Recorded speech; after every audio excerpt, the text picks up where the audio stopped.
Y ahora, una noche de bendición, una noche muy especial, una noche de estudiar la palabra del Señor, una noche de crecer en la fe. Gracias te damos, Señor, porque tú eres digno de ser adorado, digno de ser exaltado en gran manera. Aleluya. Y decíamos el jueves pasado, estamos estudiando el capítulo 3, ya lo terminamos en esta noche, simplemente vamos a volver a leer el último versículo que dice: y el que guarda sus mandamientos permanece en Dios y Dios en él. Y en esto sabemos que Él permanece en nosotros por el Espíritu que nos ha dado.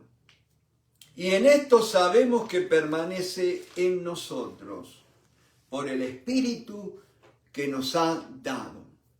Tremenda verdad, mis hermanos. Dios nos ha dado el Espíritu Santo. Bendito sea el nombre del Señor. Y así empezamos el capítulo 4, que dice: amados, no creáis a todo espíritu, sino probad los espíritus si son de Dios. Porque muchos falsos profetas han salido por el mundo. Bendito sea el Señor. Volvemos a leer la palabra: amados, no creáis a todo espíritu, sino probad los espíritus si son de Dios. Y después dice: porque muchos falsos profetas han salido por el mundo. Ustedes saben, mis hermanos, que hay dos mundos paralelos, se pudieran decir. Un mundo visible, palpable, el mundo material, en el mundo en el cual vivimos, habitamos nosotros, nos movemos, somos. Y hay un mundo invisible, un mundo espiritual, no por eso menos palpable, ¿no es cierto? Porque las tinieblas son algo que muchas veces se pueden palpar. Gloria al nombre de Cristo, aleluya. Por ejemplo, mis hermanos, en este momento estoy sintiendo en mi espíritu una opresión espiritual tremenda. Y vamos a declarar el poder de la sangre de Cristo sobre toda esta reunión. Hay poder en el nombre de Jesucristo, aleluya. Mandamos, atamos toda oposición en los aires, para que esta palabra corra y sea glorificada. Aleluya. Y que yo hable la palabra como debo hablarla. Bendito sea el nombre del Señor. Amados, está escribiendo Pablo en las postrimerías de su vida. Acuérdense, él había estado en el destierro en la isla de Patmos a causa del testimonio del Señor Jesucristo y de su palabra. Él había sido libertado porque el emperador Domiciano, que era el que lo había mandado al destierro, había muerto y había caducado esa orden. Gloria a Dios. Nadie puede frenar la obra del Señor. Un viejito de 90 y pico de años, el emperador no lo pudo parar. Aleluya. Y allí muere Domiciano y entonces Juan vuelve del destierro a su amada tierra de Éfeso, que hoy es Turquía, ¿no es cierto?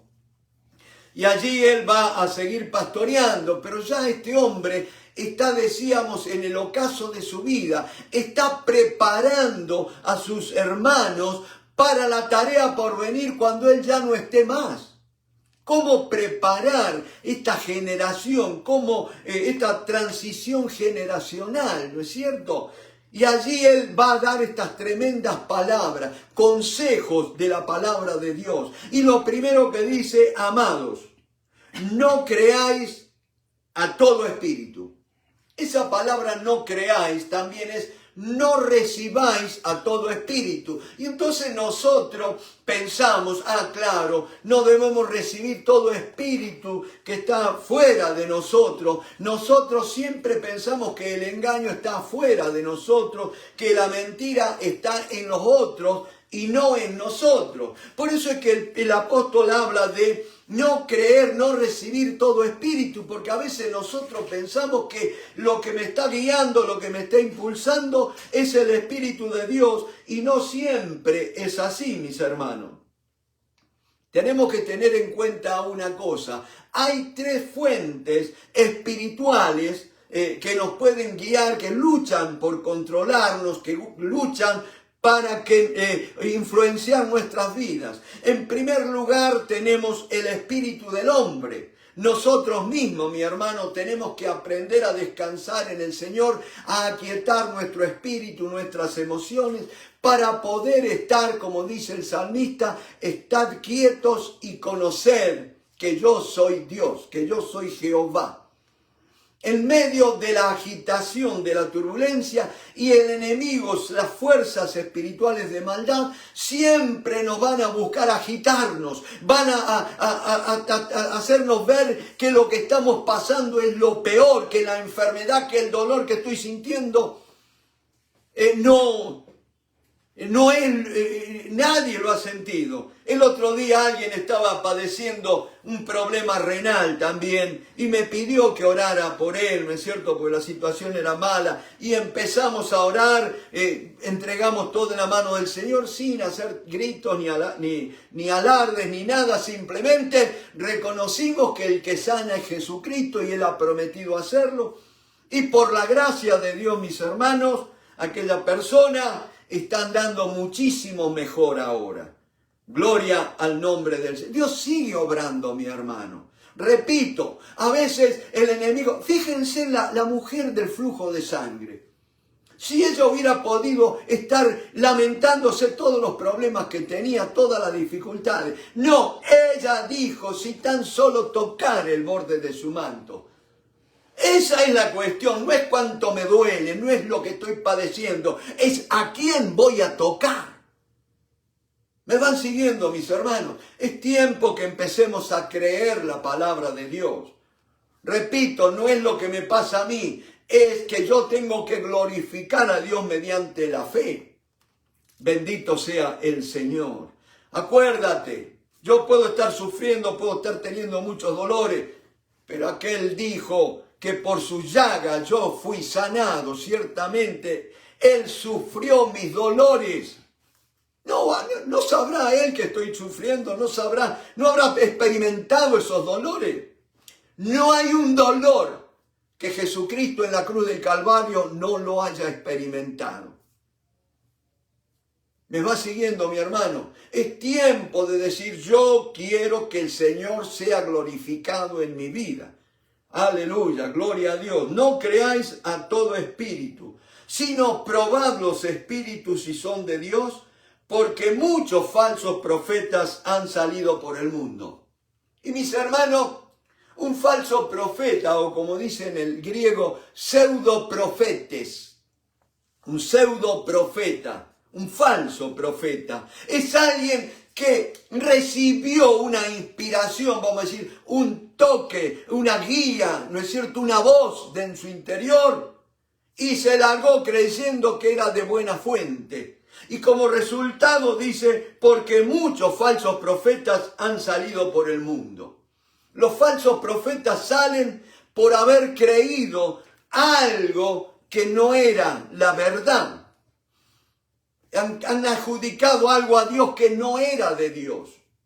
¿Me van siguiendo? Tenemos que aprender a discernir qué es lo que nos mueve. Muchas veces decimos, no, hermano, siento decir esto, no sé por qué, pero lo voy a decir. No, si no sabes por qué, no lo digas. Dios no es Dios de confusión, Dios es Dios de claridad. Y Él nunca contradice su palabra. Si está en orden con la palabra, gloria a Dios. Pero hay otra cosa. Tengo que ver, mi hermano, cómo estoy yo. Y yo te voy a demostrar porque acá ustedes podrán verlo.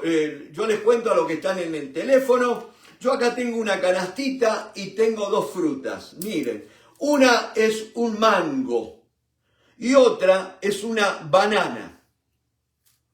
Plátano, banano, no sé cómo le dirán en tu país. Nosotros los argentinos, y en inglés se le dice banana. ¿No es cierto?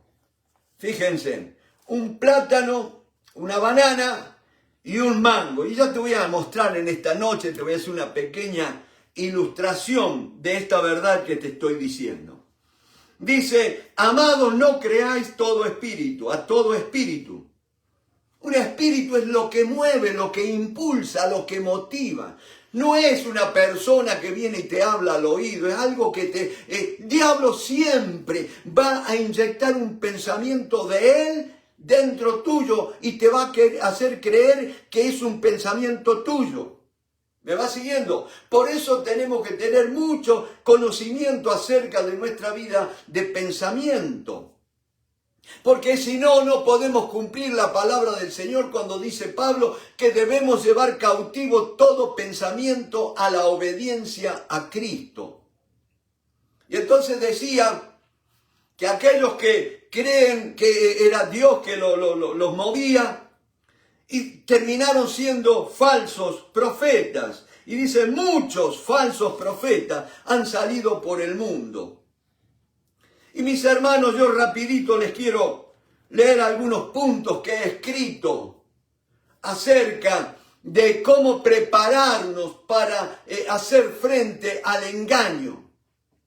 Acuérdense, nosotros somos propensos a ser engañados. ¿Me va siguiendo? El ser humano no es infalible.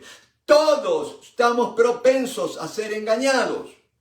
Hay cosas que tenemos que aprender para evitar el engaño espiritual. Es que nos hagan creer una mentira. Y lo triste es que cuando creemos una mentira, vivimos esa mentira y nuestras emociones, nuestros sentimientos son afectados por lo que creemos. Y entonces, miren así rapidito. En primer lugar, para tener realmente una correcta manera de enfrentar el engaño espiritual, en primer lugar tenemos que reconocer que el único infalible, el único que siempre está en lo correcto, es Dios. Y todo hombre, toda institución puede estar equivocado en algún momento, porque de cierto, toda institución es humana y todo hombre es una combinación de lo correcto y de lo incorrecto. ¿Me van siguiendo? Dios es el único infalible. Toda la verdad pertenece a Dios, no a ningún hombre. Segundo, la Biblia es la única regla infalible y confiable para discernir entre la verdad y el engaño. Lo repito, la Biblia o las Sagradas Escrituras es la única regla infalible y confiable para discernir entre la verdad y el engaño. Por lo tanto, tenemos que no solamente conocer la Biblia, porque nosotros decimos hay que conocer la Biblia para no ser engañados. No, un momentito, pero ¿cómo sabes que lo que conoces de la Biblia es lo real, lo correcto? Si es que estás conociendo de una manera correcta. Tenemos que aprender a interpretar la Biblia de una manera correcta, mi hermano. No es solamente que el trabajo intelectual, el fruto de la lectura de comentarios bíblicos. Tenemos que ir a la fuente de toda interpretación bíblica, que es el Espíritu Santo. Y en esta noche vamos a aprender el operar del Espíritu Santo en la vida de un creyente. Decía, la Biblia es la única regla infalible y confiable para discernir, para separar entre el engaño y la verdad. Por lo tanto, debemos interpretar la Biblia correctamente y abrazar sus principios. Yo puedo tener un conocimiento intelectual de la Biblia, puedo estar lleno de Biblia, pero ¿sabes qué? No haber abrazado los principios que la Biblia me enseña. Y te tiro 3 en esta noche. Primero, el principio de la causa y el efecto. Mi hermano, toda acción, toda causa va a tener efectos. Y todo efecto obedece a una causa. Eso me lleva a la responsabilidad del ser humano delante de Dios. La Biblia me fue dada para que yo esté enteramente preparado para toda buena obra. Entonces dice, otro principio que tenemos que abrazar de la interpretación bíblica es la no contradicción. No debemos contradecir lo que la palabra de Dios dice, pero también entender que la Biblia no se contradice a sí misma. Es nuestra incapacidad o nuestra limitación que nos hace ver o estar confundidos creyendo que la Biblia se contradice. Y no es así. La Biblia es un libro espiritual y como todo lo espiritual ha de discernirse espiritualmente, no intelectualmente. Y dice la otra cosa, conexión entre libertad y responsabilidad. Mis hermanos, la libertad no es para hacer lo que se me dé la gana, no es para hacer lo que yo quiero. La libertad es para que yo pueda hacer lo que Dios me ha diseñado que sea. ¿Me va siguiendo? Porque acá hay un problema. Si yo no aprendo cuál es el propósito por el cual Dios me ha creado, y yo voy a querer hacer cosas para las cuales Dios no me ha llamado. Y allí es donde voy a caer en el engaño y voy a empezar a torcer las escrituras. Porque el engaño, mi hermano, y acá hay que discernir una cosa, entre el engañador y el engañado. ¿Quién es un engañador? ¿Quién es un falso maestro o profeta? Es uno que conoce la palabra de Dios. Repito, y no me mires mal, un engañador es uno que conoce la palabra de Dios, la Biblia, no la voz de Dios, la Biblia, pero que la tuerce para su conveniencia, para alcanzar, o como dice Pablo, escribiendo que harían mercadería o mercancía de los creyentes con el fin de hacer lucro, de llenarse los bolsillos de plata. Y es más que notable cómo se está torciendo las escrituras en este tiempo. Y dice la palabra, repito, un engañador es uno que conoce la Biblia pero que la tuerce, le hace decir cosas que no dice la Biblia y le agrega cosas o le quita cosas. El diablo mismo citaba las escrituras pero lo sacaba de contexto, ¿no es cierto? Le quitaba aquellas cosas que no le convenían, le hacía ver nada más que las cosas que ellos querían que la gente supiera de manera de poder engañarlo. Cuando conocemos verdades o pasajes aislados de las escrituras y no leemos toda la Biblia, mis hermanos, somos candidatos al engaño. Y dice la palabra del Señor que por un lado el engañador, ahora viene el engañado. Tenemos que notar algo. El engañador es alguien, puede ser que esté inconscientemente engañando a otros. Que no se haya dado cuenta que están manejando la Biblia no precisamente con un engaño, no con precisión, ¿no es cierto? Y me viene a la mente el caso de Apolos, aquel varón elocuente, poderoso en las escrituras, pero que estaba equivocado en varias cosas. Noten que conocía la palabra de Dios, era poderoso en las escrituras, varón elocuente, pero que estaba errado. Ahora, no era un falso profeta, era alguien que necesitaba ser corregido. Y están aquellos que sí, que ya hacen deliberadamente, diseminan, dispersan el engaño, la mentira. El engaño es hacer creer a las personas que la mentira es la verdad. ¿Me van siguiendo?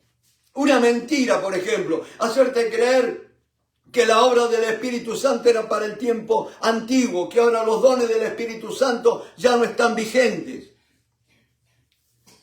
Que los ministerios del Espíritu Santo, el cuerpo de Cristo, que es la iglesia, ya no tienen vigencia. Eso es una mentira, un engaño que está en contra de las Sagradas Escrituras.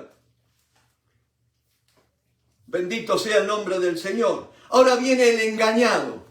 Ustedes saben que el engañado está inconscientemente engañado. Nadie dice, yo me voy a dejar engañar. Nadie le gusta ser engañado. No nos damos cuenta cuando estamos engañados. Por eso, mis hermanos, lo que tiene que privar en nuestra vida, en nuestras actividades, es la humildad. Tenemos que ser humildes, mis hermanos, y huir de aquellos líderes que no se sujetan a nadie. ¿Saben por qué? Porque ellos quieren controlar, pero no rinden cuenta a nadie. Hay que tener cuidado con esos líderes, mi hermano. Bendito sea el nombre del Señor.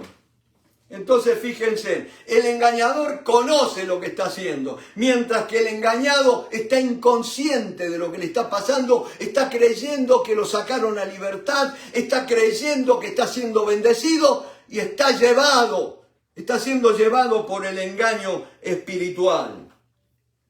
Y vamos a ir rapidito a 1 Corintios capítulo 12. Una cosa que tenemos que aprender, mis hermanos, es la verdad acerca del Espíritu Santo. Y el Espíritu Santo interviene en 2 bautismos, que hace referencia a la Biblia. Y yo lo voy a llevar a 1 Corintios capítulo 12, porque fíjense de dónde arranca el engaño espiritual. 1 Corintios capítulo 12, y cómo tenemos que manejarnos, cómo tenemos que vivir para no ser engañados. El conocimiento de la Biblia por sí mismo no te va a librar. Y miren, antes que me vaya de lo que le quería mostrar, acá yo tengo, les decía, una banana y tengo un mango. Son 2 frutas, ¿no es cierto?, pero totalmente distintas. Si usted ve lo que es una banana, el sabor es distinto a lo que es un mango. Tienen distintos nutrientes, una banana tiene más potasio, el mango tiene otras propiedades, tiene yodo. Pero ¿saben qué? ¿Qué es lo que hace distinto los frutos? Es muy simple, la planta que los produjo. Usted se ha visto lo que es un bananero, una planta, una mata de banana o un banano. No tiene un tronco leñoso, no tiene ramas como un árbol. Son hojas grandes, ¿no es cierto?, que caen a los costados. Mientras que una mata, o un palo, dicen los nicaragüenses, un árbol para nosotros los del sur, de mango, es un tronco bien formado, ramas bien formadas, con hojas, muy bien definidos de lo que es un árbol. Ahora, estas 2 plantas, he elegido, le dije a Alicia, conseguirme un mango y una banana, ¿no es cierto? ¿Por qué? Porque estos 2 frutos vienen de la misma región, una región tropical. Allá en el sur no tenemos ni mango ni tenemos banana. Salvo que vayan de Brasil, de Ecuador, de Colombia, de Costa Rica, ¿no es cierto? Pero Argentina no es país productor de banana. ¿Por qué? Porque el clima es frío. Mangos tampoco tenemos, salvo en el norte, salvo que los brasileños nos manden mango, ¿no es cierto? Pero decía, el mango y la banana se producen en climas tropicales. El clima tropical es donde el sol irradia su luz más fuerte, el calor más fuerte. Y si no, que lo digan ahora los mayamenses. El mismo sol, la misma Biblia, el mismo Dios, la misma palabra, pero estamos viendo frutos distintos. Tanta gente, y esto es lo que está engañando a mucha gente. Dice, ¿cómo puede ser si la Biblia es una sola? ¿Por qué hay tantas iglesias? 38.000 iglesias, denominaciones. Y entonces alguien dijo, y mejor así hay mucha variedad, podemos elegir la que nos quede bien, ¿no es cierto? No, eso no fue el propósito de Dios. ¿Por qué? Porque se han levantado maestros que han interpretado la Biblia a gusto y piacere, como dice el italiano, y siempre que se levanta un líder va a haber algunos dispuestos a seguirlo.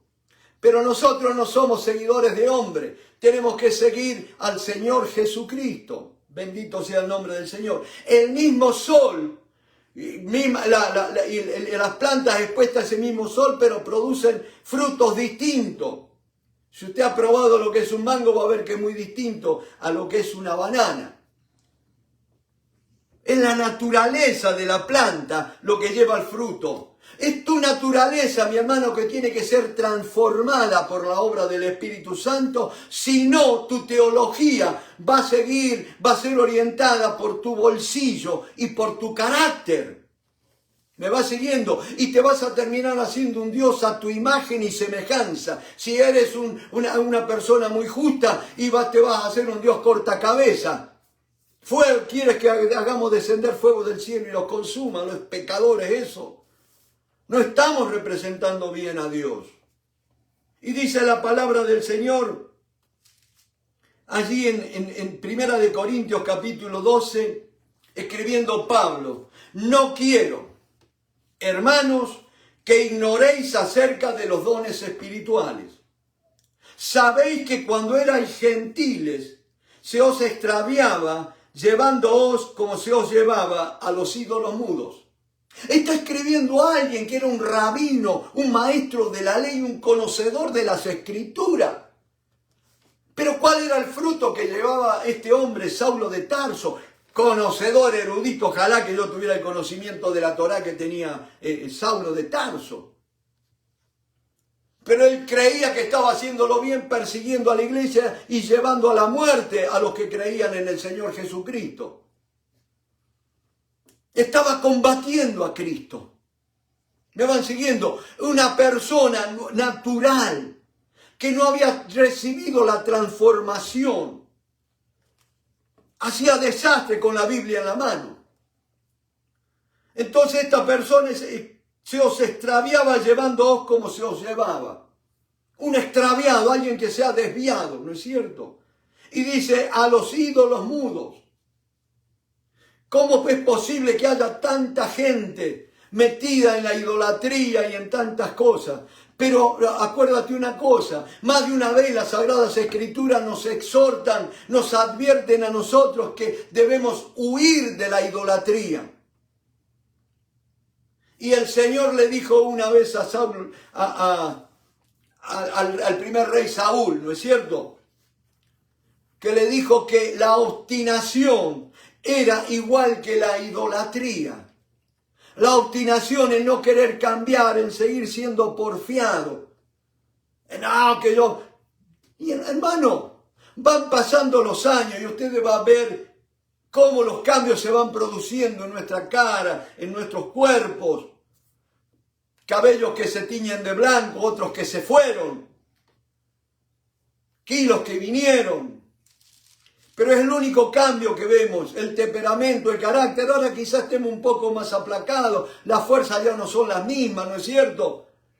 Pero seguimos siendo los que controlan. Ese afán del ser humano de querer controlar todo. Y yo te digo una cosa, el que quiere controlar todo no controla nada porque es controlado por el mismo infierno. Y nosotros tenemos que rendirnos a la guía, ser conducidos, gobernados por el Espíritu Santo. Y dice, sabéis que cuando erais gentiles, o sea que eran inconversos, no eran creyentes. No es gentil de amabilidad, sino gentil de no judío. Dice, a los ídolos mudos, por tanto os hago saber que nadie que hable por el Espíritu de Dios llama anatema a Jesús. Note algo, mi hermano, esto es una bomba quizá para muchos. Vuelvo a leer. Por tanto, os hago saber que nadie que hable por el Espíritu de Dios. ¿Es posible hablar por el Espíritu de Dios hoy en día? ¿No es que ya está la Biblia y que ya Dios no habla más? Vuelvo a leer, es la Biblia misma que está hablando acá. Por tanto os hago saber que nadie que hable por el Espíritu de Dios llama anatema a Jesús. Y nadie puede llamar a Jesús Señor sino por el Espíritu Santo. No puede haber salvación en Cristo Jesús sin la obra participativa del Espíritu Santo. Cuando nosotros hemos creído es porque el Espíritu Santo nos ha redarguido, nos ha convencido de pecado, nos ha iluminado y ha visto nuestra situación de mendicidad, de necesidad de Dios. Y allí el Espíritu Santo fue el que vino y tocó en nosotros y nos llevó, nos unió con Cristo Jesús. Nos identificó con Cristo. De allí hemos recibido la vida nueva. Eso es el nuevo nacimiento, cuando el Espíritu Santo te toma y te une a Cristo Jesús. Y dice, nadie que hable por el Espíritu de Dios llama anatema a Jesús, y nadie puede llamar a Jesús Señor sino por el Espíritu Santo. Y llamar a Jesús Señor no es solamente decir Jesucristo es el Señor, sino con mi vida, mi hermano. Que mi vida denote que quién es el que gobierna en mí. Si gobierno yo, mi hermano, a veces nos vestimos que esto, que el otro para estar a la moda, por esto, por aquello, porque me gusta. O lo hacemos para Jesús. Tengamos cuidado. ¿Para quién lo hacemos? ¿Siguiendo las modas, los grupos de presión de ahora?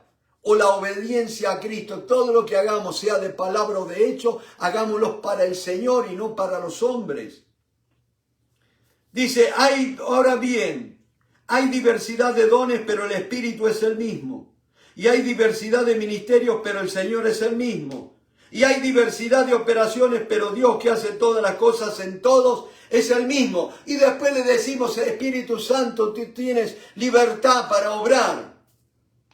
Y el Espíritu Santo, ¿cómo se mueve? Viene como un fuego, como un viento, cae ahí. No, el Espíritu Santo se manifiesta a través de los creyentes, de los santos. Y esos son los dones espirituales, las manifestaciones del Espíritu, a través de aquellos que han sido justificados, que han sido lavados en la sangre de Cristo, que han venido a ser ministros del nuevo pacto, no de la letra.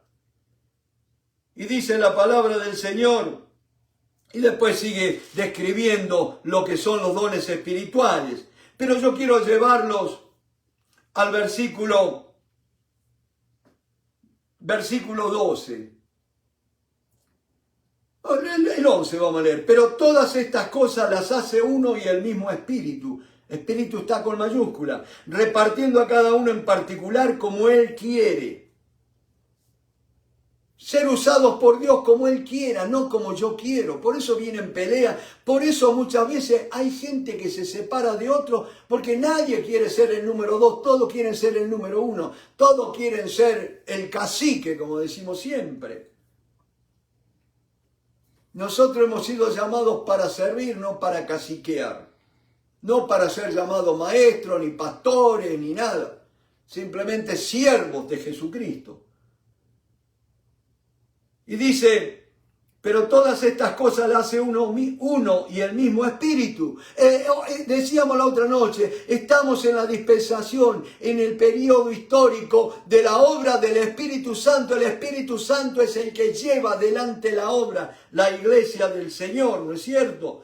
Que es el instrumento para propagar el Evangelio. Entonces dice, porque así como el cuerpo es uno y tiene muchos miembros, pero todos los miembros del cuerpo, siendo muchos, son un solo cuerpo, así también Cristo. Y esto me habla de la iglesia, una sola iglesia, muchos miembros, pero un solo cuerpo.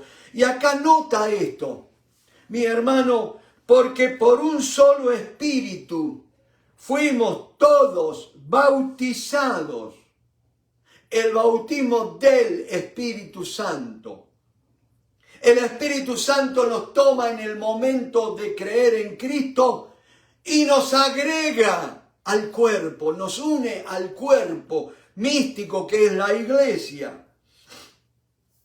Y dice, sean judíos o griegos, sean esclavos o libres, sean pobres o ricos, sean de este país o de aquel otro. Y a todos se nos dio a beber de un mismo espíritu.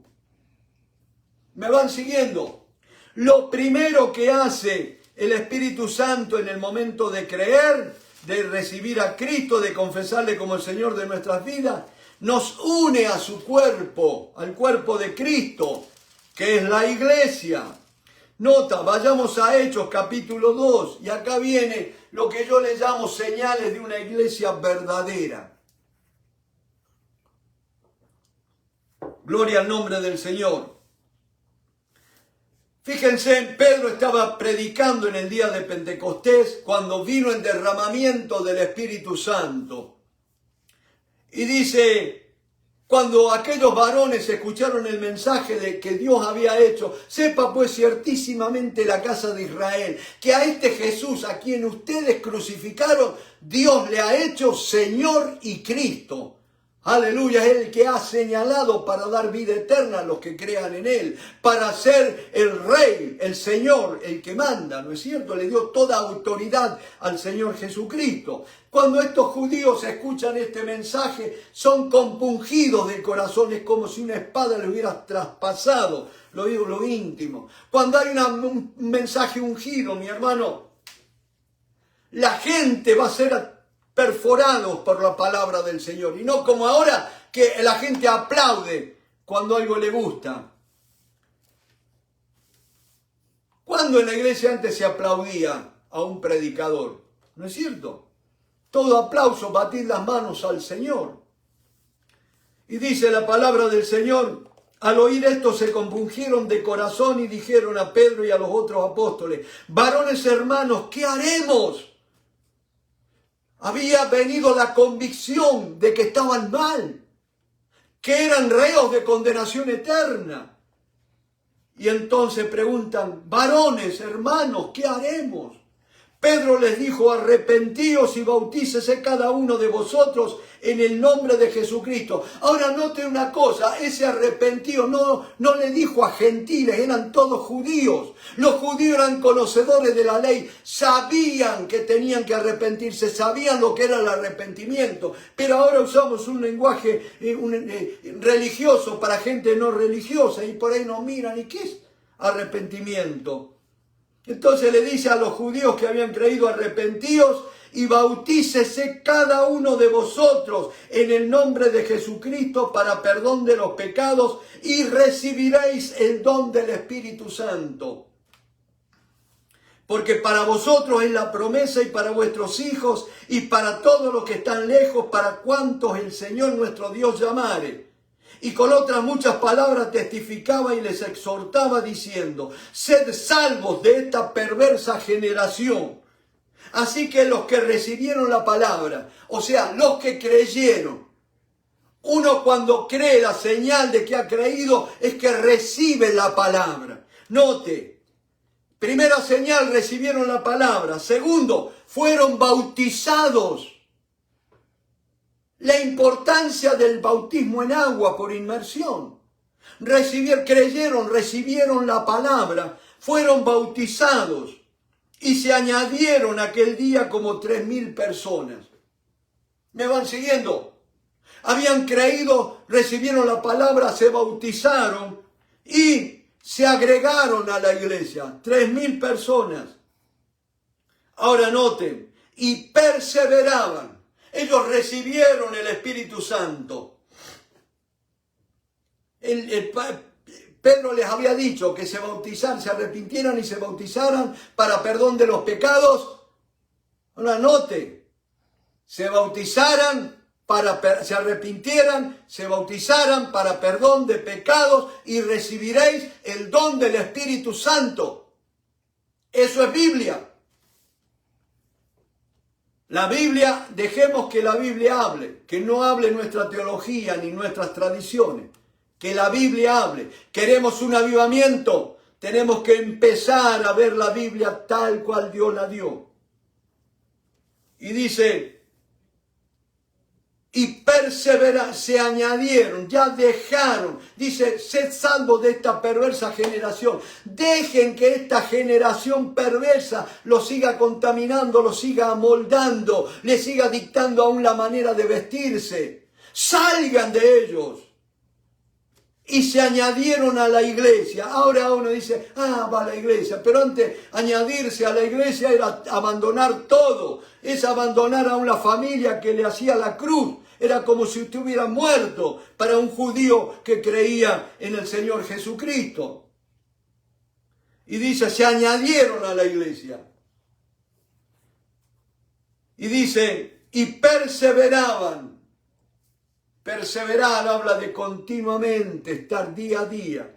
En la doctrina, o sea, la enseñanza de los apóstoles, no en lo que yo creo, no en lo que yo quiero escuchar, sino en lo que los apóstoles enseñaban, aquellos hombres que recibieron el testimonio, las enseñanzas de Jesucristo. Esa es la iglesia verdadera. Y dice que perseveraban en la comunión unos con otros. Hoy resulta que las iglesias no tienen comunión, porque todo el mundo, no, que estoy apurado, que tengo tiempo, que hay que trabajar, que esto, que el otro. Seguimos viviendo para nosotros mismos, no nos hemos agregado al cuerpo de Cristo. Y dice, en el partimiento del pan, perseveraban en el partimiento del pan. Ahí me habla no solo de Santa Cena o Santa Comunión, sino también de partir el pan en los alimentos básicos, porque ellos compartían la comida con aquellos que eran abandonados por la familia. Y en las oraciones, doctrina, la enseñanza de los apóstoles, la comunión unos con otros, en el partimiento del pan, la ordenanza de la Santa Cena, pero también compartir con los que tienen necesidad. Y en las oraciones, los primeros que tienen que ser hombres y mujeres de oración son los líderes. Allí en la iglesia primitiva, para que viniera el derramamiento de Pentecostés, tuvieron todos los líderes de esa incipiente congregación que eran los apóstoles. Me van siguiendo, a menos que los líderes, que los ancianos entren en la oración continua, perseverante, día en día. No va a haber derramamiento de Espíritu Santo. Va a seguir habiendo gente que frena el mover del Espíritu Santo. Y noten, y sobrevino temor a toda persona, y muchas maravillas y señales eran hechas por los apóstoles. Dice, no, hermano, Dios, no, acá dice apóstoles. Dios es tan grande que a Él le gusta compartir su poder con sus siervos, ¿no es cierto? Y dice, y todos los que habían creído estaban juntos y tenían en común todas las cosas, y vendían sus propiedades y sus bienes y los repartían a todos según la necesidad de cada uno. Y perseverando unánimes cada día en el templo, y partiendo el pan en las casas, comían juntos con alegría y sencillez de corazón, alabando a Dios y teniendo favor con todo el pueblo. Y el Señor añadía cada día a la iglesia los que habían de ser salvos. ¿Cuándo tenían tiempo para evangelizar estos muchachos? Si estaban todo el día en oración, teniendo comunión entre ellos, vivían en la iglesia, vamos a decir así. El Señor añadía cada día, no los domingos ni de por ahí de vez en cuando. Cada día añadía a la iglesia a los que habían de ser salvos. Ahora nota una cosa, qué importante la palabra iglesia allí, ¿no es cierto? El bautismo del Espíritu Santo es que cuando el Espíritu Santo me toma mi vida, cuando yo creí en Cristo y me introduce, me sumerge, me mete en el cuerpo de Cristo, que es la iglesia. Ese es el bautismo del Espíritu Santo, es el Espíritu Santo que me bautiza, que me sumerge, que me mete en el cuerpo de Cristo.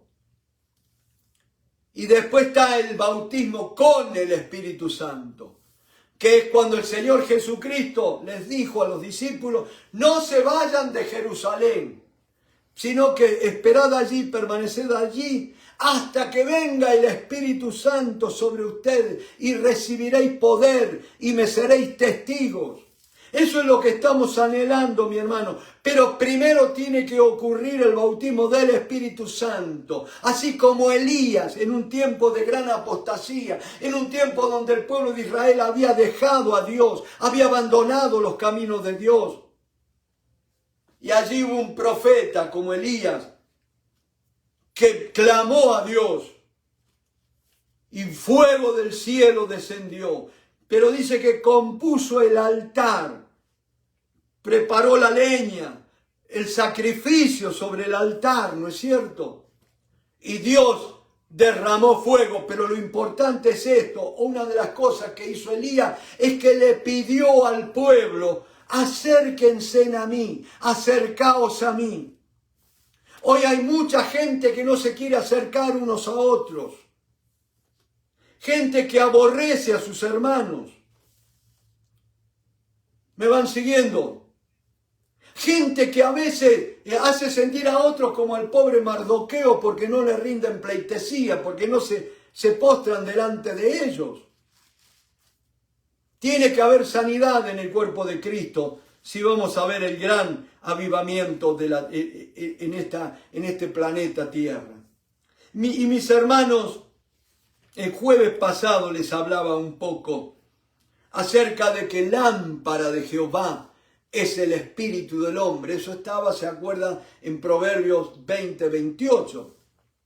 Y dice: la cual, lámpara de Jehová es el espíritu del hombre, la cual escudriña todo el interior del hombre. Y decíamos, Dios se manifiesta en el espíritu del ser humano. Por eso Dios le da el nuevo nacimiento, el renacer espiritual del hombre, cuando el Espíritu Santo lo toma y le da de su vida y lo une a Cristo. Es la vida de Cristo. Por eso es que Jesús dijo: yo soy la vid verdadera y ustedes son los pámpanos. Hemos sido injertados, hemos sido unidos por el Espíritu Santo. Es Él el que nos unió a Cristo, mi hermano, y todo lo de Cristo ahora te pertenece. Cristo es tu sanidad, Cristo es tu sabiduría, Cristo es tu justificación, Cristo es tu paz. No tienes necesidad de que alguien venga a darte la paz. ¿Sabes por qué? Porque la palabra de Dios dice que tú guardarás en completa paz aquel cuyo pensamiento en ti persevera. ¿Me va siguiendo? Y tenemos la arma poderosísima de la oración, que por nada estemos afanosos. El afán, la ansiedad son lo contrario de la paz. La paz es el estado de reposo del alma, que solamente el buen pastor te lo puede dar, pero cuando entras en la presencia de Él. Y mis hermanos, decía el jueves pasado, hablando acerca de Dios es espíritu, ¿no es cierto? Y veíamos cómo hablábamos de la electricidad, que la electricidad nadie la ve, podemos hablar mucho de la electricidad, pero hasta que no enchufamos, no conectamos algo en la electricidad, no gozamos de los beneficios. Uno de los beneficios de la electricidad es que nos ilumina y nos da calor. Como el sol, ¿no es cierto? Miren qué tremendo la creación de Dios. Crear el sol. ¿Y usted sabe lo que es el sol? Es una sucesión infinita de explosiones termonucleares. Continuamente hay explosiones nucleares, grandísimas. Liberación de energía, de poder. Eso es el sol. Y eso es lo que nos calienta y hoy por hoy nos está quemando, ¿no es cierto? Y eso lo creó el Señor. Pero qué tremendo la electricidad. Antiguamente decíamos, para poder iluminarse el hombre ideó las lámparas. Aquellos que no me pueden ver en esta noche, vuelvo a tomar la lamparita de aceite. Esta es chiquita porque es una réplica, no es un tamaño natural, ¿no es cierto? Una réplica. Y ellos fabricaron estas vasijas, le ponían aceite en su interior y con una mecha la encendían para iluminarse, ¿no es cierto? Ellos querían vivir en la luz. Nadie quiere vivir en tinieblas. Pero ¿sabes una cosa, mi hermano? El hombre en el tiempo empezó a estudiar las distintas leyes, los distintos elementos que hay en la naturaleza y llegaron a la parte más chiquitita, en la que se puede dividir la materia, o sea, todo lo que nosotros vemos o podemos tocar. Y esa parte más chiquitita se llama el átomo, ¿no es cierto? Y descubrieron que el átomo es la parte más pequeña en que la materia se puede dividir y tenía componentes, que uno es el núcleo, ¿no es cierto? Es una cosita redonda, y después tiene lo que le llaman los protones, y le llaman los neutrones, y por arriba, por el lado exterior, están los electrones. Y entonces vieron que eso estaban en continuo movimiento. Y el hombre empezó a estudiar eso y va a llegar a cómo podía, vamos a decirle así, elaborar la corriente eléctrica. Y ustedes saben que el hombre empezó a fabricar la corriente eléctrica, la distribuye por la casa, ya dejó de lado la lamparita de aceite y después entró, ¿ustedes se acuerdan? La lámpara que teníamos el jueves, una con un cable que usted la conecta a la red eléctrica, tiene un cuerpo y tiene una llave, un interruptor para prenderlo y apagarlo. En esta noche tengo una lámpara más moderna, es una lámpara de luz LED, ¿no es cierto? Pero esta ya no tiene cables, pero sigue teniendo los tres mismos elementos. Teníamos el elemento, el que genera la energía. En este caso de esta lámpara es una batería, ¿no es cierto? Usted abre la lámpara y tiene un interruptor y usted la prende. ¿La ven? Ahí se ve bien, ¿no es cierto? Ahora note una cosa. Acá hay una enseñanza espiritual tremenda. La lámpara es para ¿qué cosa? Tiene energía acumulada en una batería, que la batería tiene un tiempo de duración y a ese tiempo tiene que cargarla en la electricidad. Tiene que volver a la fuente para seguir iluminando. Pero en esta noche yo lo voy a dejar con lo que es la llavecita que prende o apaga la luz. Esa llavecita, yo creo que miren, la batería, la fuente de poder, de energía, es el espíritu del hombre que se conecta con Dios. Pero después tenemos la parte, dice que lámpara de Jehová es el espíritu del hombre, pero también habla que los ojos son la lámpara del cuerpo. Entonces, la parte que irradia la luz sería la parte de nuestro cuerpo, porque nadie puede ver nuestro espíritu ni puede ver nuestra alma. Pero sí, mis hermanos, en el alma está el poder para que esa luz puede tener toda la energía del mundo, pero si su alma no aprende a sujetarse al Espíritu de Dios, no puede dejar fluir la luz e iluminar el mundo. Así de simple, mis hermanos. Acuérdense, tiene una batería recargable, tiene una llavecita que corta el suministro de energía y tiene la lámpara que irradia la luz, que irradia el conocimiento de Dios. Y nosotros tenemos que aprender a conectarnos en la fuente cada día para seguir irradiando la luz de Cristo a este mundo. Dios me los bendiga, mis hermanos. Amén.